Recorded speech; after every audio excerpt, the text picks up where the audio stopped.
Boa noite, turma, tudo bem? Vamos iniciar a nossa aula de hoje. Vou abrir aqui o material para poder compartilhar com vocês. Então, hoje a gente tem a nossa segunda aula,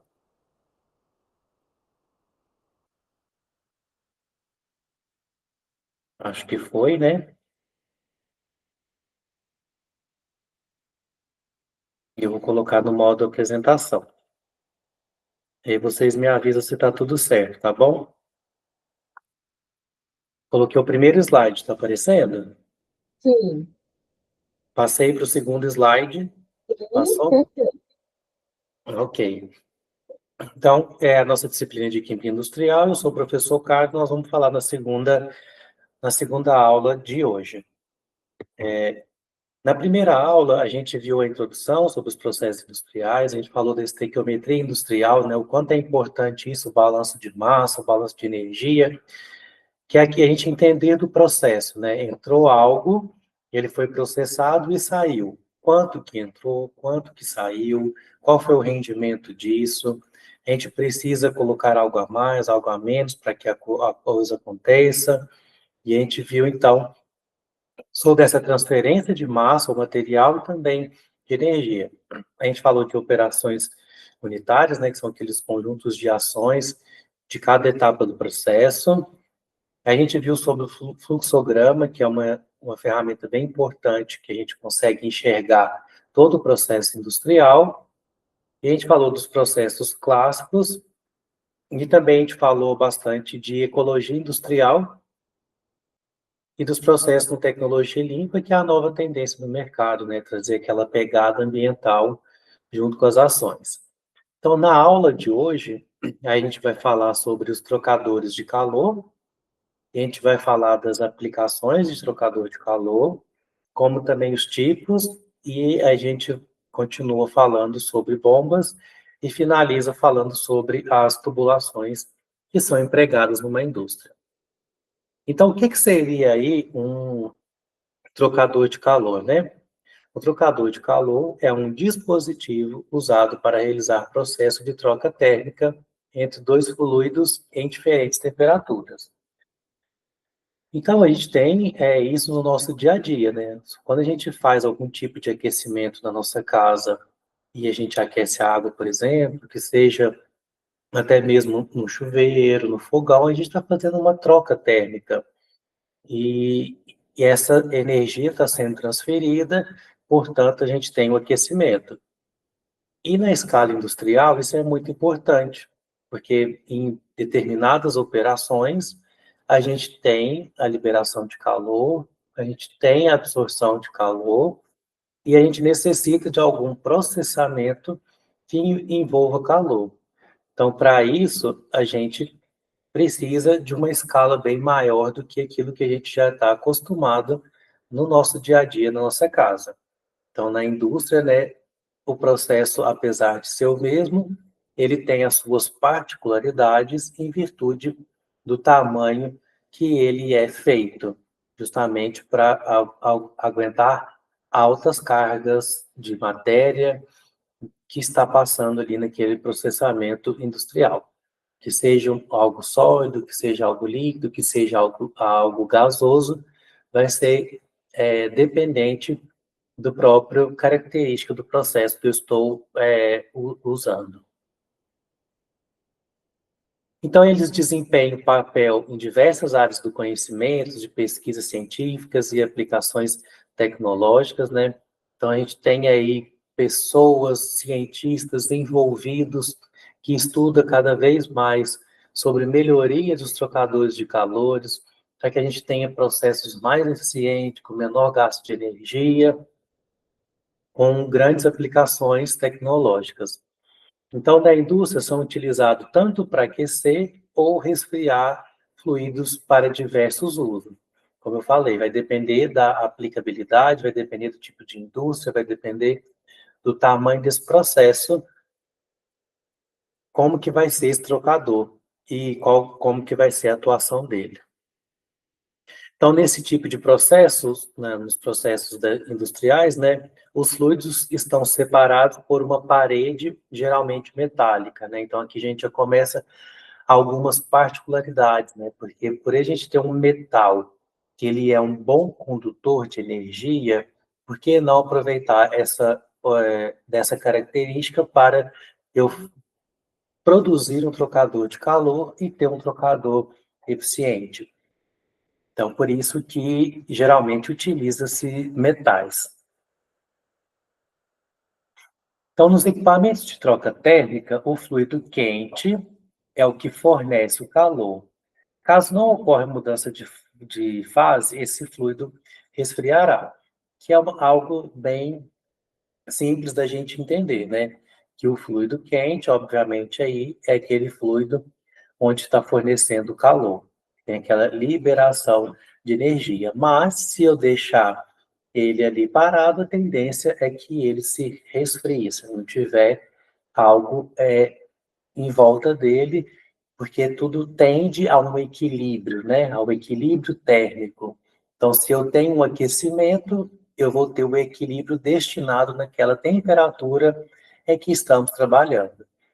Se em algum momento eu cessei esse aquecimento, eu estou numa condição ambiental, novamente o equilíbrio vai tender às condições ambientais, às condições normais do ambiente onde ele está.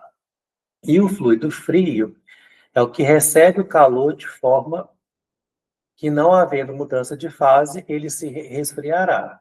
Então, da mesma forma, né, quando a gente está falando agora de um processo frio, a gente tende também a ter esse equilíbrio na temperatura em que o processo está sendo feito. Então, as aplicações são diversas. A gente tem aplicações aí para aquecedores, para caldeira recuperadora, para condensador, né? Então, aquela ideia de condensação é justamente a gente ter uma mudança de temperatura. Então, a gente tem uma fase vapor, por exemplo, e esse vapor vai chegar numa determinada barreira que tem uma temperatura menor do que ele está. Isso faz com que ele condense. Então, a gente tem uma característica. A gente pode pensar de maneira muito simples na água mesmo. Então, eu estou aquecendo a água a mais de 100 graus, ela vai evaporar. Então, vou ter vapor de água. Se chegar a um determinado momento que tem uma barreira mais fria, essa água tende a condensar. Então, isso aí é um fenômeno que os trocadores de calor usam. Como também no gerador de vapor, né? Então, a gente tem aí caldeiras que geram vapor, que não puramente geram energia. Vamos falar um pouquinho deles. Então, o aquecedor, ele tem como função fornecer calor sensível a um fluido mediante a condensação de vapor de água ou de um líquido térmico. Então, pelo próprio nome já diz, o aquecedor tem a função de fornecer calor, né?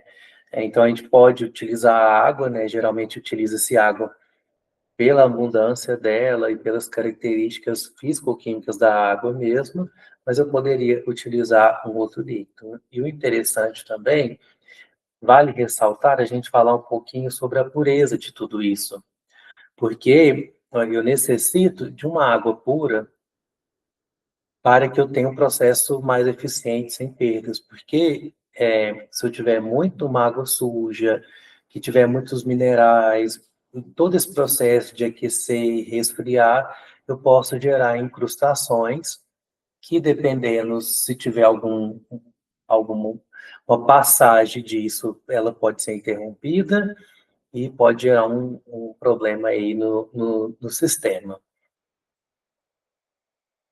A caldeira recuperadora, ela tem como função de produzir, ela é muito parecida com um gerador de vapor, mas o meio de aquecimento é um gás ou um líquido produzido em uma reação química, né?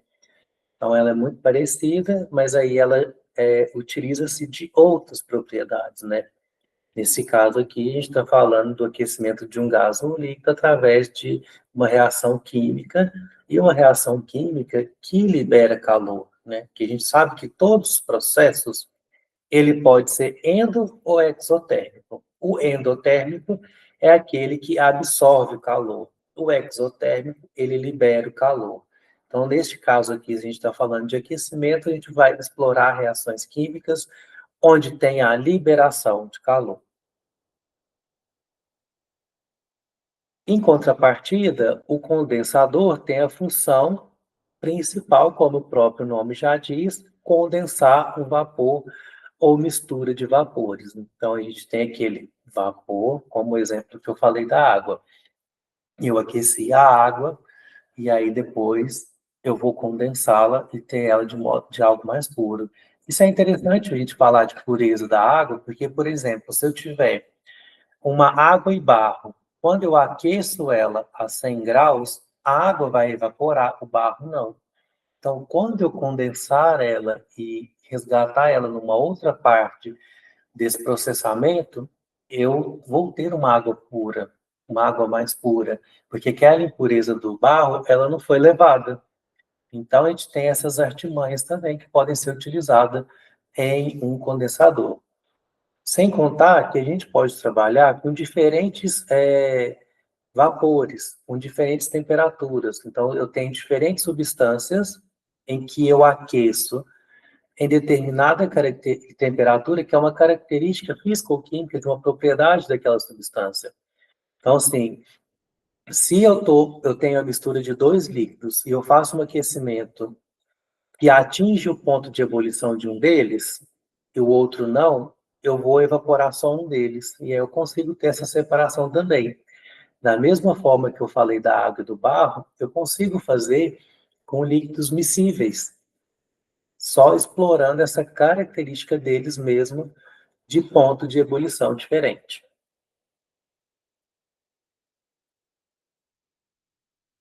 O gerador de vapor, ele gera vapor para ser empregado em algum outro ponto da instalação, né? Então, por exemplo, esse vapor, ele pode ser direcionado para uma turbina, e dessa turbina gerar energia para os processos da fábrica acontecer. Interessante a gente falar que tem muita aplicação real disso, assim, porque para as indústrias é muito mais viável muitas das vezes, ter um mecanismo desse para gerar vapor, até mesmo para gerar energia, do que comprar energia, por exemplo, de uma rede elétrica que a gente está acostumado aí. A gente tem os permutadores, ele efetua uma função dupla, de forma que aquece um líquido frio e resfria um fluido quente, sendo que o calor é trocado entre os fluidos, não é perdido. Então, aqui é interessante, né? Que aí o negócio evoluiu para algo onde eu consigo ter as duas situações. Eu tenho uma parte de aquecimento, mas eu também tenho a parte de resfriamento. E aí eu posso trabalhar com essas energias de forma que não é perdida, né? Eu consigo ter o meu processo de aquecimento, eu consigo ter meu processo de resfriamento, porque um está absorvendo energia, o outro está liberando energia. Por que não utilizá-las aí no meu processo? Tem os refervedores ligados a uma torre de fracionamento, fornece calor necessário para destilação. Então, aqui ele tem uma destilação, conforme a gente já comentou sobre a condensação. Então, aqui já usa o processo da destilação, né, onde a gente vai ter, de fato, algo destilado. A gente tem isso em alambique, a gente tem isso em laboratório para fazer água destilada e tudo. E a ideia é essa, né? A gente vai ter uma torre de fracionamento, onde, de fato, cada temperatura vai poder recuperar um líquido certo, e a gente vai ter um aquecimento, né? Então, aqui a gente tem alguns exemplos na figura de formatos diferentes, né?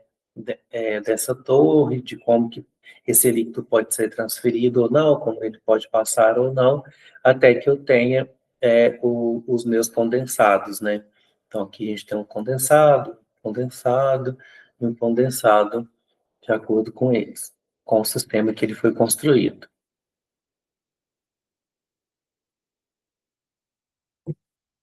Os refrigerador, ele resfria líquidos ou gases mediante a presença de água, né? Então, isso aqui é interessante porque, por exemplo, eu tenho um processo onde libera muita energia. E pode ser que essa energia ela seja prejudicial ao meu sistema. Uma, porque ela pode chegar numa temperatura muito alta, que vai danificar o próprio equipamento, ou ela pode levar a reações indesejadas pelo fato da gente ter mais calor envolvido no processo. Então, eu passo por um dispositivo que vai ter uma água, e essa água ela vai absorver esse calor, e aí eu consigo diminuir a temperatura do sistema. O vaporizador, ele é um aquecedor que parte de um líquido, exceto água, que converte o calor, um fluido, em calor de vaporização de outro. Então, aqui eu já vou trabalhar no vaporizador, né, o aquecimento de um líquido, e eu não estou falando de água. E aí, a gente vai ter essa conversão do calor, né, no fluido, em calor de vaporização de outro. Então, a vaporização é aquela temperatura onde, de fato, eu vou gerar um vapor. E aí, assim, quando que eu devo usar cada um deles, né?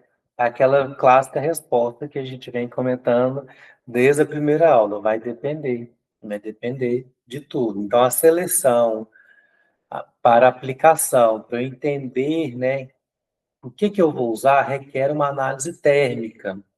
Então, ou seja, eu preciso avaliar todo o meu processo, meu processamento, e ver as energias envolvidas nele. E como que eu vou aproveitar dessas energias para que eu possa direcionar melhor meu processo e qual a capacidade dos meus trocadores de calores que eu tenho que colocar na linha. Então, a gente tem aí uma infinidade de tamanho, de geometria, de projetistas que estão desenvolvendo tecnologias e adaptando elas da melhor forma daquele processo. Então, se eu tenho um espaço amplo, eu posso fazer algo horizontal, amplo, mas se eu tiver um espaço curto, eu necessito fazer algo na vertical, isso é possível também. Então, a gente tem que avaliar o aquecimento ou resfriamento de um dado fluido, né? Que fluido que eu estou utilizando no meu processo? Quais as características dele, né? Como que vai ser, eu preciso de aquecer ou resfriar? A gente leva em consideração também a vida útil do equipamento, né? Porque a gente vai falar dos materiais, e aí qual material é mais resistente ou não, e aí eu vou falar quanto tempo, né, que isso vai poder acontecer, o processo natural, quando a gente faz os pequenos ajustes. Né? Por isso que a gente tem que conhecer, como eu falei, da qualidade do que a gente coloca ali. Então, eu preciso colocar uma água de qualidade dependendo do processo para não haver incrustação. Isso vai estar relacionado também com a vida útil. Obviamente, a gente quer algo fácil de limpar, então, se tem algum ponto que acumula algo que seja fácil retirar para não comprometer o sistema. E também a gente tem todo o código de segurança, né? Então, tem aí a ASME, que é uma sigla em inglês, né? Que é a Associação de Manufaturas, e eles vão falar de segurança. Isso é interessante também, porque, assim, quando a gente está falando de um processo térmico desse, ele é muito grandioso. E ele descontrolado, ele pode gerar grandes problemas, grandes acidentes. Então, por isso que a gente tem aí a associação que está por trás, justamente para nos auxiliar no processo de ter seguridade nas atividades desenvolvidas por um trocador de calor. E o espaço necessário, né? É aquilo que eu comentei. A gente precisa dimensionar de acordo com o espaço que tem.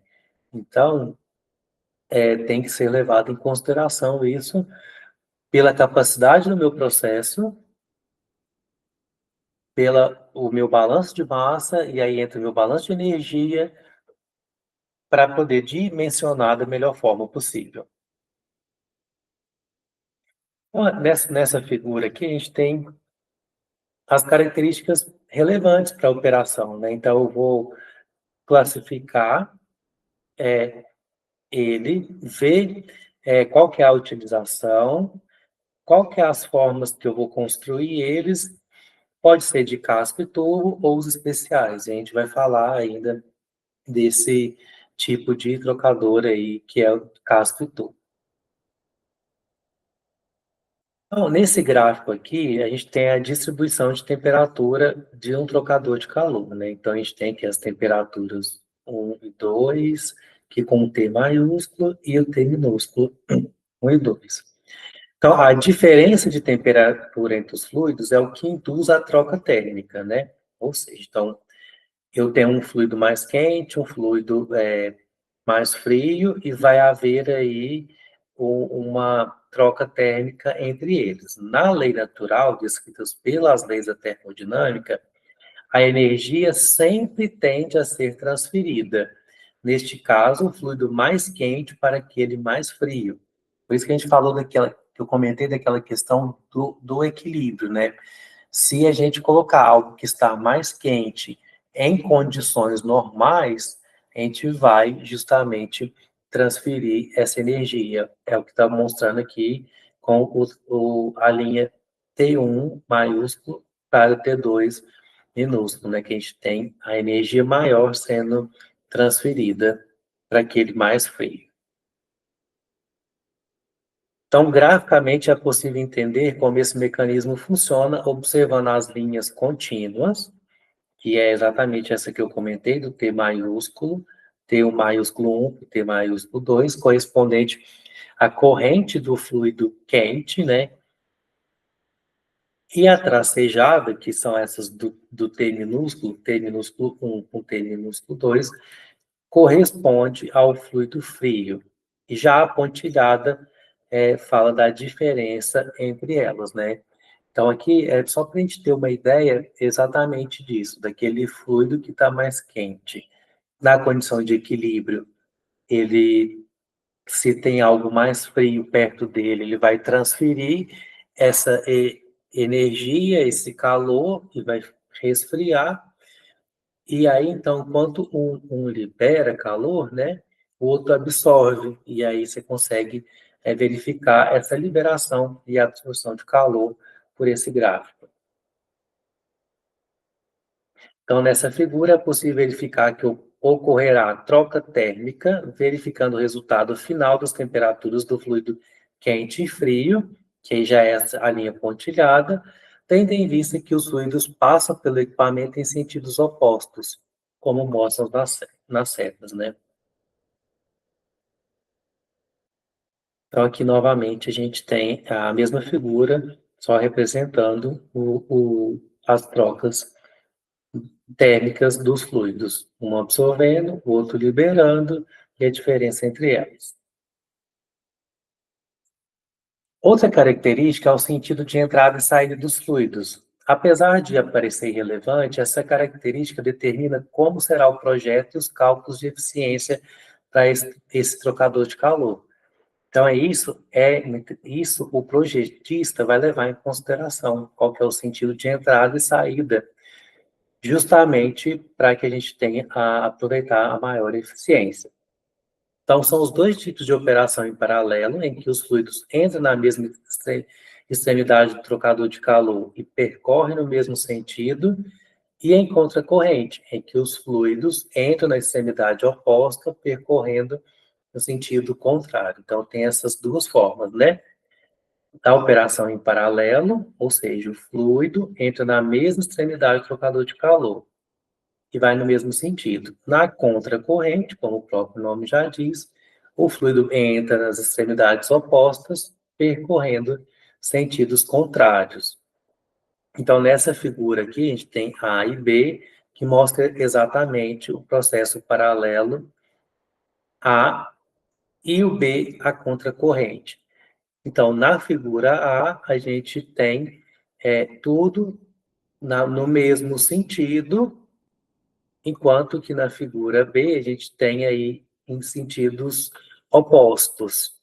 E aí, isso tem que ser levado em consideração quando eu estou fazendo a projeção de todo esse meu trocador de calor.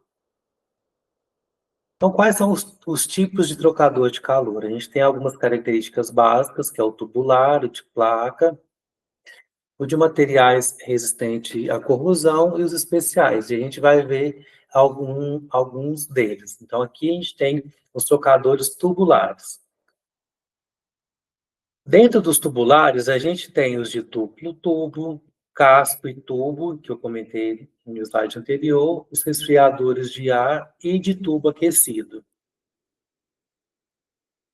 Então, um trocador de calor, ele é construído por diversas partes, das quais são caracterizadas por um equipamento presente nesse sistema, sendo alguns mais simples, outros mais detalhados. Nessa figura do slide, descreve o equipamento de maneira detalhada, como parte do trocador de calor casco e tubo. Então, aqui a gente tem um trocador casco e tubo. Então, dentro dele aqui, ó, a gente tem o feixe tubular, que é onde tem os tubos. Oi? Alguém quer falar alguma coisa? Eu vou seguir. Tá bom. Então, por fora, a gente tem os cascos, que pode ser de tubo ácido, de aço carbono.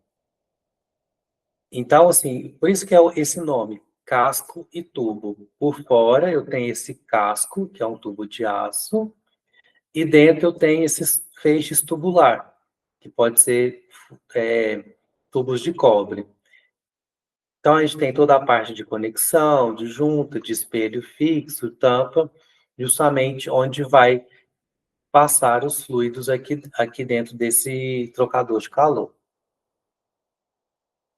Então, aqui é exatamente aquela mesma figura, né, onde a gente mostra aí as partes do trocador de calor tubular. Lembrando que a gente tem os cascos, os tubos, as conexões juntas e as chicanas, onde a gente tem aqui essa separação dos tubos. Já os trocadores de duplo tubo, eles são compostos por tubos concêntricos, né? Então, a gente tem aqui os tubos no formato concêntrico. Então, formado por duas seções retas e uma curva, caracterizada um tubo U. Se a gente olhar eles aqui, realmente tem esse formato de tubo U, onde a gente tem entradas e saídas dos fluidos, sempre os fluidos percorrendo dentro do tubo sem contato com fluxo paralelo ou contracorrente. Então, aqui, né, dentro desse tubo concêntrico, né, eu vou ter a entrada e saída dos fluidos, e aí eu vou ter o outro fluido em contracorrente que passa aqui dentro também, que é onde, de fato, eu vou ter a troca térmica que eu estou buscando. Então, apesar de ter aplicações bem específicas, ele tem capacidade térmica limitada justamente por esse formato. Então, nessa figura, mostra as características dos fluxos em paralelo e em contracorrente.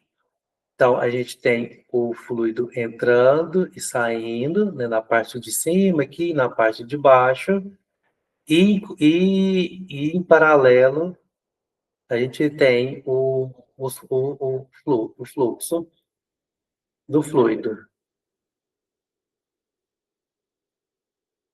Então, esses trocadores de casco e tubo, ele consistem em um conjunto de tubos de diâmetros pequenos, preso por uma placa chamada de espelho, suportados por chicanas e envolvidos por um tubo grande, que é o casco.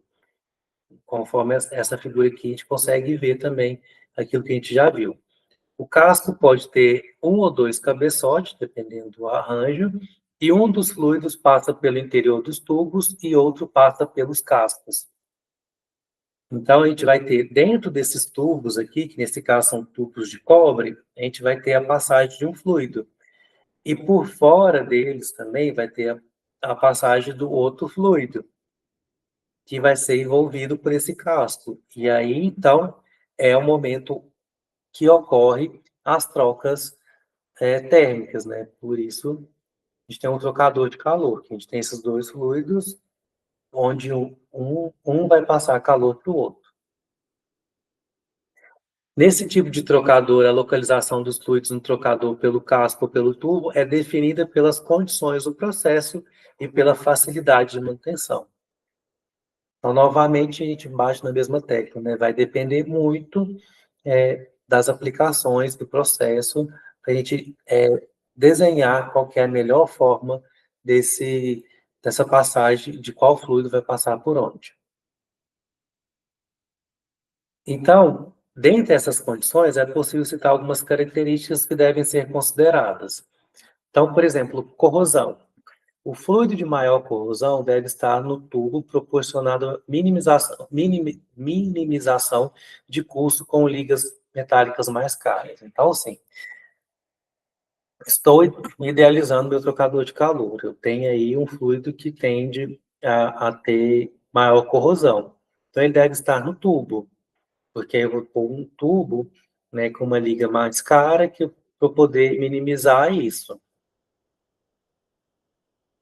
Se eu for falar agora de incrustação, o fluido que tem maior tendência à incrustação deve ser localizado nos tubos. A maior velocidade permitida nos tubos reduz a incrustação e os tubos apresentam mais facilidade de limpeza. Então, assim, se eu tenho um fluido, né, que ele tende a incrustar, seja por alguma impureza ou pela própria característica dele, é interessante que ele seja localizado no tubo.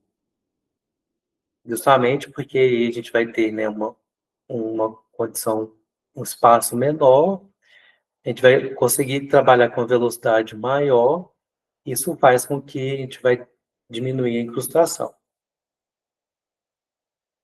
Pensando na temperatura dos fluidos, para temperaturas altas, com necessidade de ligas metálicas mais caras, localizar o fluido de maior temperatura nos tubos vai reduzir os custos globais. Então, se a gente está falando de temperatura alta, obviamente a gente vai precisar de um material que suporta isso, uma liga mais cara. Então, o fluido de maior temperatura, é interessante direcionar ele para o tubo. Já para as temperaturas moderadas, colocar o fluido mais quente nos tubos vai reduzir a temperatura da superfície do casco, o que diminui a necessidade de isolamento. Quando a gente fala de pressões de operação, a corrente de maior pressão deve ser localizada nos tubos. Então, eu vou avaliar o meu processo, né? Ver qual que é a pressão que está envolvida ali, né? Porque a gente tem um fluxo, perdão, a gente tem um fluxo correndo ali, a gente vai ter uma pressão. Então, a corrente de maior pressão deve estar localizada no tubo. Quando a gente fala já de queda de pressão, um fluido com menor queda de pressão permitido deve ser localizado nos tubos também. Quando a gente fala de viscosidade, né? Algo assim, que tem essa característica viscosa mesmo. Geralmente, um coeficiente de transferência de calor alto é conseguido localizando o material mais viscoso no lado do casco. Então, aqui é um exemplo, né? Quando a gente pensar no líquido mais viscoso, é melhor a gente deixar ele do lado do casco, né? Mesmo porque ali no tubo, por ele ter um diâmetro menor, essa viscosidade pode atrapalhar o processo. E pensando nas vazões das correntes, localizar um fluido com menor vazão do lado do casco, em geral, leva a melhor projeto, né? Então, aquele fluido que ele é mais lento, podemos dizer assim, né, que tem uma menor vazão, tem uma quantidade menor passando, então eu posso levar ele para o lado do casco. E os trocadores são classificados pelo número de passagem do fluido pelos cascos e pelo tubo. Então, a gente vai ter o trocador 1, 1. O que significa isso? Uma passagem pelo casco, uma passagem pelo tubo. Ou a gente vai ter trocador de 1, 2. O que é isso? Uma passagem pelo casco e 2 pelos tubos. Posso ter a 2, 4, que é duas passagens pelo casco e 4 pelos tubos. 3, 6, eu tenho 3 passagens pelo casco, 6 pelos tubos. Trocador 4, 8, 4 passagens pelos cascos, 8 pelos tubos. Então, quanto maior o número de passagens do fluido, maior a troca térmica entre eles, né? Então, eu consigo, talvez, ter uma eficiência melhor e eu tenho que avaliar o meu processo, se ele requer tudo isso ou não. Então, um trocador de calor de placa, agora falando de placa, ele é formado por um conjunto de placas de metal com formato característicos que são acopladas e seladas em um suporte com o objetivo de formar a passagem do fluido pela junção dessas placas. Por essas passagens, com presença de fluido quente e frio, ocorre o fenômeno de transferência de calor. Então, essa aqui é bem simples da gente imaginar, né? A gente tem aí uma placa, né, que vão ser acopladas, seladas, e vai ter uma passagem dos fluidos entre elas. Tudo isso visando, de fato, a transferência de calor, né? Então, a gente vai ter algo aí mais quente, algo mais frio, e o calor sendo transferido de um para o outro para que a gente atinja aquele equilíbrio ideal. Os trocadores de placa apresentam uma área superficial de troca térmica muito grande, um pequeno volume, justamente por isso eu posso ter várias placas e aí eu consigo passar um volume muito alto e ser bem eficiente. Eu posso trabalhar com diferentes arranjos, que aí os engenheiros têm uma criatividade muito grande de poder pensar na melhor forma para isso. Além de ter menor custo e trabalhar com grande variedade de fluidos, né? Então, eu posso estudar meu processo aí para que eu utilize fluidos mais viscosos, menos viscosos ou não, para que passe nessas placas e a gente consegue aproveitar o máximo.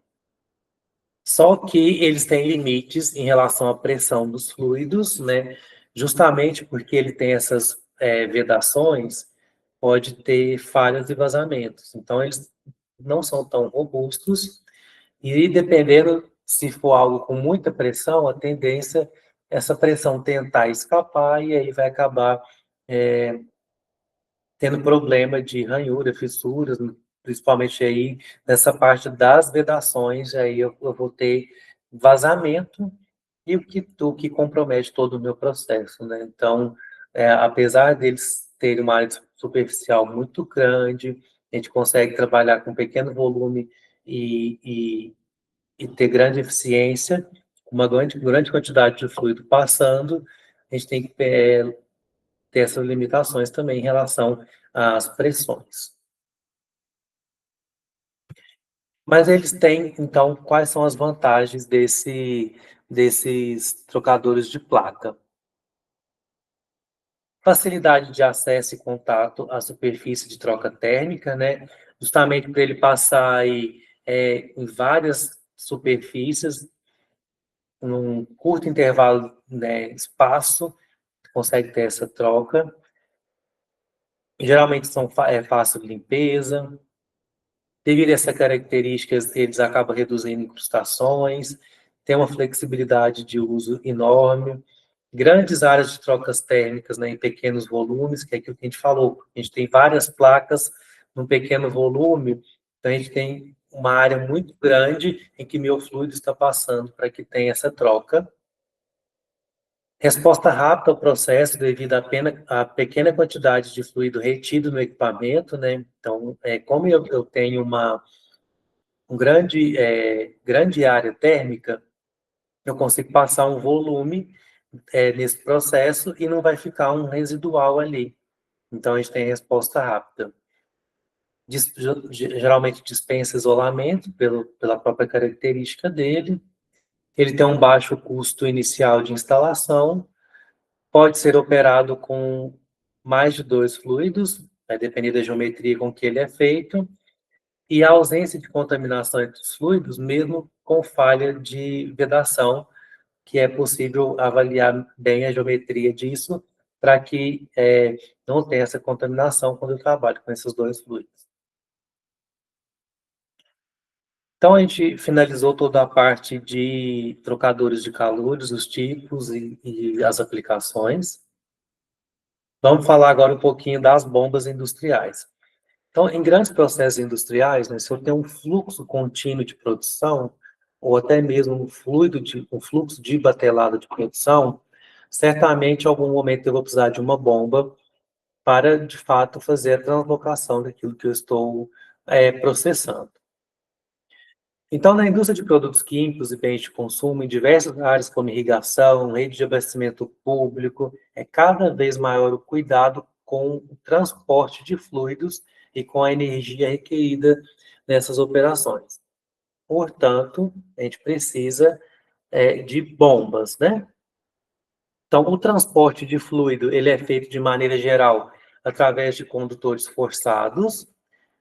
A energia requerida pelos dispositivos motrizes para vencer os obstáculos, as perdas de energia de atrito, para aumentar a vazão, a pressão e a altura a qual o fluido deve alcançar, deve ser a menor possível. Então, justamente aí eu tenho o papel dessa bomba para fazer o transporte desse fluido, né, utilizando aí a maior eficiência, e eu tenho que levar em consideração questão de vazão, pressão, altura e os obstáculos que podem gerar algum tipo de atrito. Então, as bombas são classificadas pelo modo na qual é realizada a transformação do trabalho mecânico em energia hidráulica, assim como o modo pelo qual a energia é cedida ao fluido de modo a aumentar sua pressão ou sua velocidade. Então, a gente já está acostumado a ver no nosso dia a dia bombas. E na indústria, isso vai ter a dimensão do processo, né? E geralmente são processos grandiosos. Então, as bombas podem ser classificadas como bomba de deslocamento positivo ou volumétrica, que são as bombas de pistão e bombas de diafragma. A gente tem as turbobombas, ou hidrodinâmicas, ou rotodinâmicas, ou de fluxo. Por exemplo, a gente tem as bombas centrífugas e bombas propulsoras. E algumas bombas especiais, como exemplo, tem as bombas injestoras e bombas eletromagnéticas. Então, falando sobre a bomba de deslocamento positivo. Esse tipo de bomba impele uma quantidade definida de fluido de cauda-golpe ou volta do dispositivo, que é característica dessa bomba. Uma porção definida de fluido é presa numa câmera que, pela ação de um pistão ou peças rotativas, é impulsionado para fora do sistema, né? Então, eu estou colocando o meu fluido lá dentro e eu vou ter um pistão que vai fazer que ele impulsiona fora do sistema. Dessa forma, a energia do elemento rotativo ou do pistão é transferida para o fluido, né? Então, essa energia desse movimento do pistão é transferida. E essas bombas podem ainda ser divididas em bombas alternativas, nas quais o escoamento é intermitente, e utiliza o sistema de pistão, e bombas rotativas, na qual o escoamento é contínuo, e utiliza, então, um sistema de rotor para que a gente tenha essa escoamento, essa liberação contínua do fluido. Então, as bombas alternativas podem ser simples efeito, quando apenas uma fase do êmbolo atua sobre o líquido. Duplo efeito, quando a gente tem duas faces do êmbolo atuando para impelir o fluido. E esse tipo de bomba ainda pode ser classificada pelo número de pistão. Se eu tenho um pistão, um simplex. Se eu tenho dois pistões, um duplex. Se eu tenho três pistões, um triplex. E pode ter aí multiplex, vai depender do meu processo.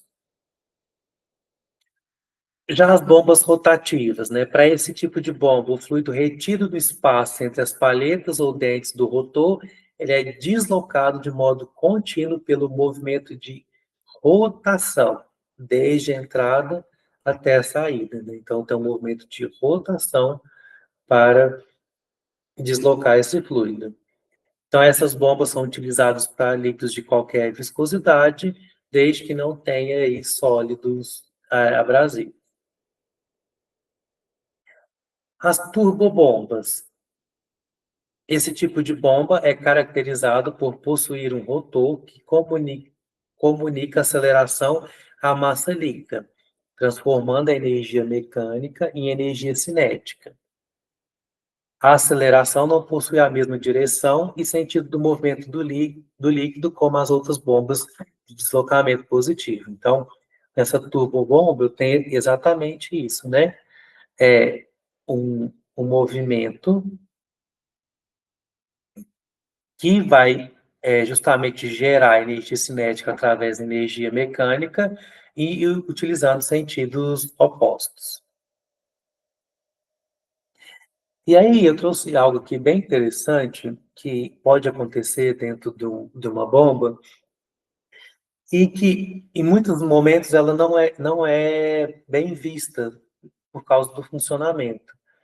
Mas tem cientistas utilizando desse processo para que te gere síntese de reação, reação de produção de outras coisas. Então, esse é o processo de cavitação, assim. Então, cavitação, a gente vai ter formação de bolhas. Então, vamos lá. Ó. Caso a pressão na entrada do impelidor, a pressão for inferior à pressão de vapor do líquido circunstante, inicia um processo de vaporização do líquido.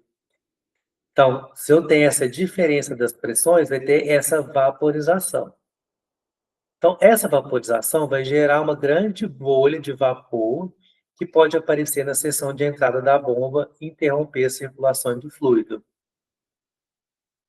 Então nessas bombas aí, esse processo não é interessante, porque essa bolha formada, ela vai chegar um momento que pode interromper a circulação do fluido. Mas também pode ocorrer a formação de bolhas múltiplas, que ao atingir região de maior pressão dentro da bomba, sofre o colapso e retorna à fase líquida, né? Então, vai ter essa pressão que elas vão tipo, colapsar e voltar à sua fase líquida. Esse colapso, acompanhado de ondas de choque, provoca corrosão, desgastando e até mesmo destruindo pedaços dos rotores e tubos de entrada de aspiração junto à entrada da bomba. Então, a cavitação, ela é algo muitas das vezes ruim, que seria aquele colapso, né, da bomba, onde de fato vai gerar esses vapores vai gerar essas microbolhas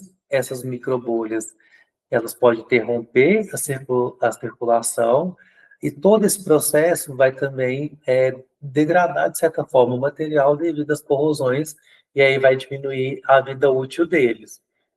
E aí que eu acho interessante, né, que a gente tem cientistas utilizando desse mecanismo, e aí ele já desenha um outro formato. Eu tenho um formato onde, de fato, eu quero que gere essas bolhas, e essas bolhas vai ser aí uma espécie de catalisador para eu gerar o meu produto de interesse. Então, por exemplo, eu consigo tratar efluente que esse processo de cavitação talvez pode gerar uma desordem grande no sistema, onde eu vou degradar a matéria orgânica, além de reduzir a carga microbiológica, portanto, eu posso ter algo tratado, né, com a maior qualidade depois desse processo. Eu posso gerar a síntese de algum tipo de biocombustível, utilizando algum tipo de catalisador à base desses vapores aqui também é interessante. Eu posso quebrar a parede celular de determinados micro-organismos muito resistente, até mesmo a tratamento biológico, e aí eu posso eliminá-los. e aí, novamente, eu vou ter algo com mais qualidade, que eu posso reaproveitar, tanto na indústria, como no tratamento de água, ou numa lavoura, no processo de fertirrigação e tudo. Então, assim, é interessante a gente entender que determinados problemas, em outras situações, ela pode ser uma solução. Então, num processo, em uma bomba industrial, trabalhando aí com a intenção de fato, ter fluidez desse processo, onde eu estou translocando fluidos, não é interessante. Mas, em determinadas situações, eu posso gerar isso, e aí também eu tenho que pensar, né, em quais os materiais que eu vou, de fato, montar esse sistema, justamente porque eu tenho que ter um sistema que seja robusto, no sentido que seja resistente, para que eu não tenha esses processos de corrosão, normalmente feito em virtude desse colapso, dessa captação, que descontrolada pode gerar aí uma turbulência nessa bomba na forma com que ela trabalha. Então, quando eu vou usar a captação a meu favor, eu vou pensar também no material resistente para que eu tenha todo esse aparato e que seja seguro, né? Porque aqui a gente está falando, né, de um sistema caótico, de uma bomba caótica. Então, eu tenho um sistema que é seguro também. E a gente pode atrelar isso também com outra coisa, porque dependendo do meu arranjo, do meu processo da captação, eu vou ter trocas térmicas, né? Que pode tanto, né, liberar energia como absorver. E se eu tiver um processo desse, onde eu tenho uma liberação muito alta de energia, eu vou precisar ir logo à frente do meu sistema de um trocador de calor, justamente para que eu mantenha a temperatura ideal para o meu sistema trabalhar. E aí, então, eu posso acoplar aí tudo isso, essa primeira parte que a gente falou, de um trocador de calor, justamente que ele vai ter o equilíbrio da temperatura que eu tenho interesse no meu processo. Então, para a eliminação, agora pensando no sistema de bomba com captação, que a gente não quer, né? Se for uma bomba centrífuga, para a gente eliminar a captação, a gente pode diminuir a vazão de estrangulamento ou de válvulas, como diminuir a rotação do rotor. Já se for uma bomba axial, a gente pode aumentar a vazão ou aumentar a rotação, justamente para evitar que a gente tenha processos de captação. Agora, então, a gente encerrou a parte das bombas, a gente vai falar das tubulações, que são os conjuntos de tubos e acessórios utilizados para transporte de qualquer material capaz de escoar. Normalmente, esse transporte é necessário devido à distância de geração e utilização desses fluidos, né? Então, assim, a tubulação, ela é utilizada aí no nosso dia a dia, né? Tanto nas nossas casas, na indústria, em qualquer lugar. Ela é de grande importância na indústria, essencial ao funcionamento, pois são elementos físicos de ligação entre os equipamentos, né?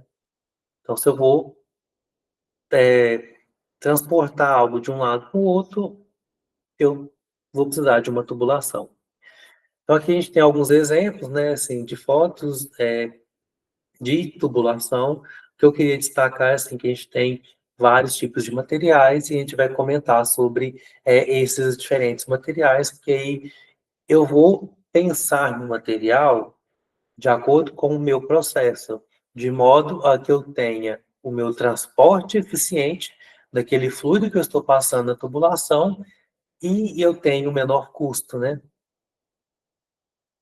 Então, assim, a gente vai falar sobre os materiais de fabricações, né? Que eles podem ser feitos de diferentes materiais, como, por exemplo, tubos de aço carbônico. Então, eles são caracterizados pela menor relação de custo-resistência, tem facilidade em soldagem e comercialização. É considerado um uso geral em populações industriais. São empregados aí no transporte de água doce, vapor de baixa pressão, condensado, ar comprimido, óleo, gases e muitos fluidos não corrosivos em temperaturas de aproximadamente menos 45 graus a 400 graus, dependendo do tipo de utilização e a qualquer pressão. Então, aqui, tá vendo que a gente tem, né, o tubo de aço carbônico, realmente é uma grande aplicação. E aí a gente tem que saber, assim, realmente eu preciso de um tubo desse nível para aquela aplicação? E aí é isso que tem que ser levado em consideração e estudado. Mas ele tem essa característica, né, que eu posso trabalhar aí de menos 45 a 400 graus Celsius. Super interessante isso. Já se eu pensar no ácido liga, são aqueles que possuem a quantidade de outros elementos, além dos que entram na composição do ácido carbônico. Então, aqui eu já tenho alguns outros elementos que vai trazer uma característica diferente para ele.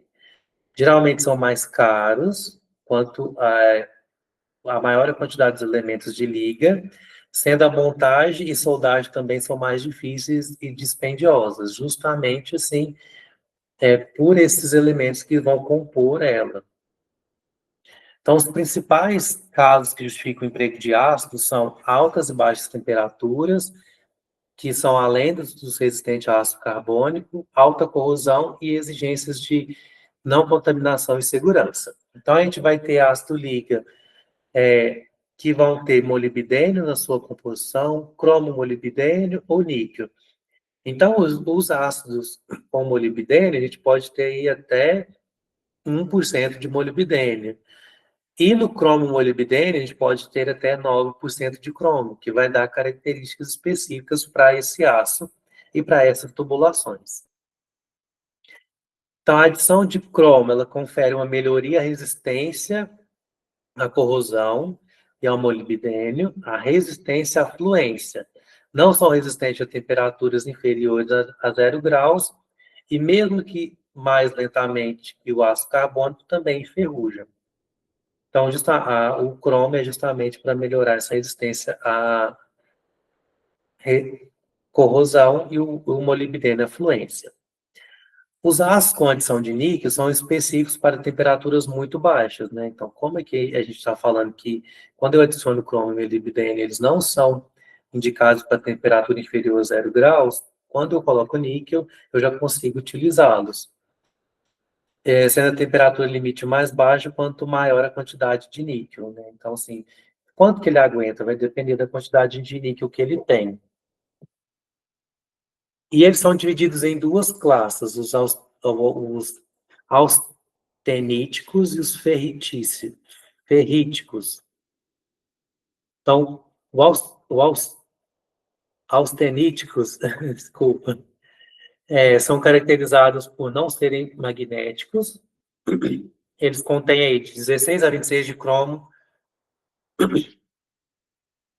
desculpa, de 6 a 22 de níquel, enquanto que os ferríticos, eles apresentam a característica magnética e eles vão ter aí de 12 a 30% de cromo.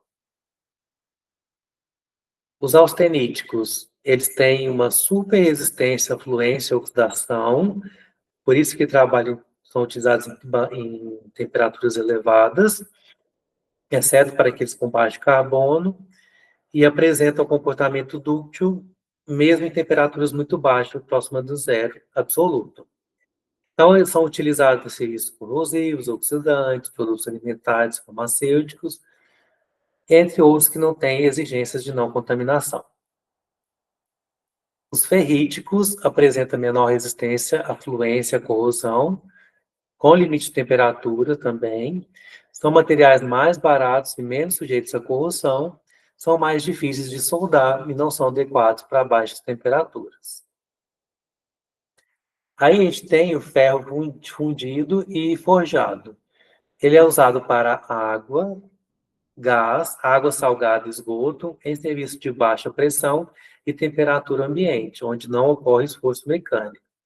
Apresentam grande resistência à corrosão, principalmente pelo sol, são de grande duração, e também são conhecidos como galvanizados, utilizado em instalações secundárias com baixa pressão e temperatura, para água, ar comprimido, entre outros.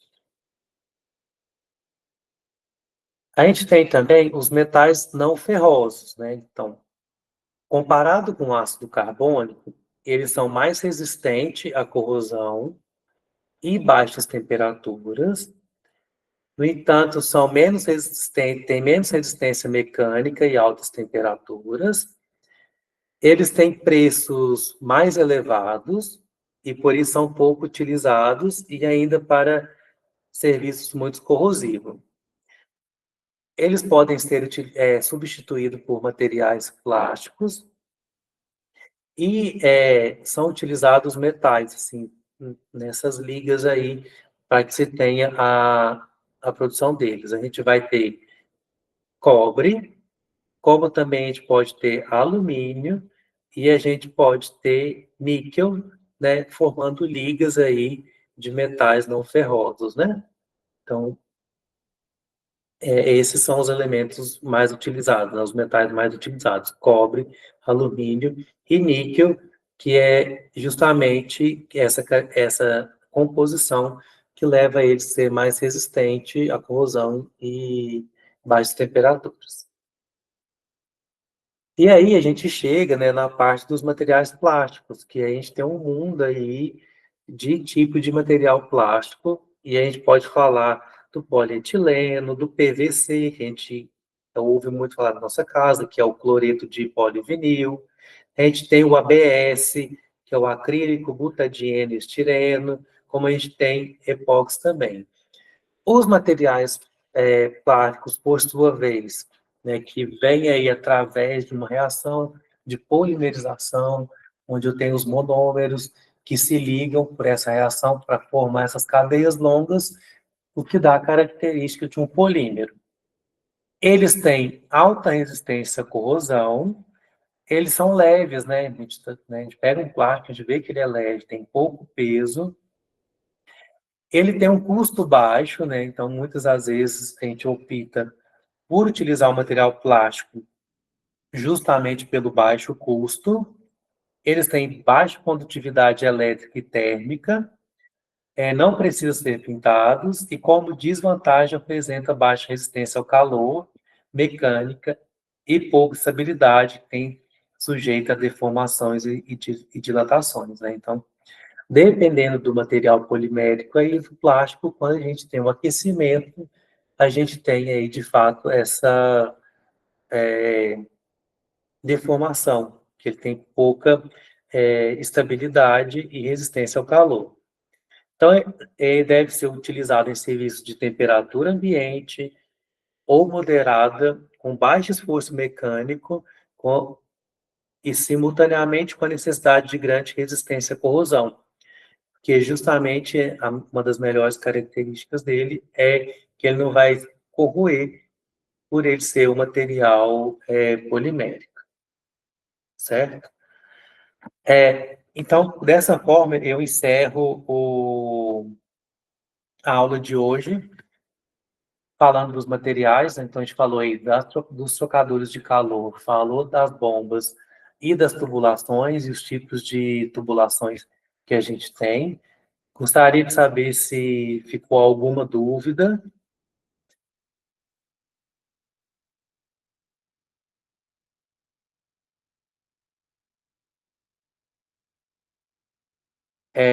Essa já é a nossa penúltima aula, né? A gente tem mais uma aula no próximo mês, que já finaliza o nosso módulo, né? Todo o material utilizado, ele foi retirado da apostila, que você já tem. Então, aproveita para dar uma olhada na apostila, para que vocês possam estudar melhor o conteúdo, fixar, porque em breve a gente terá uma avaliação, né?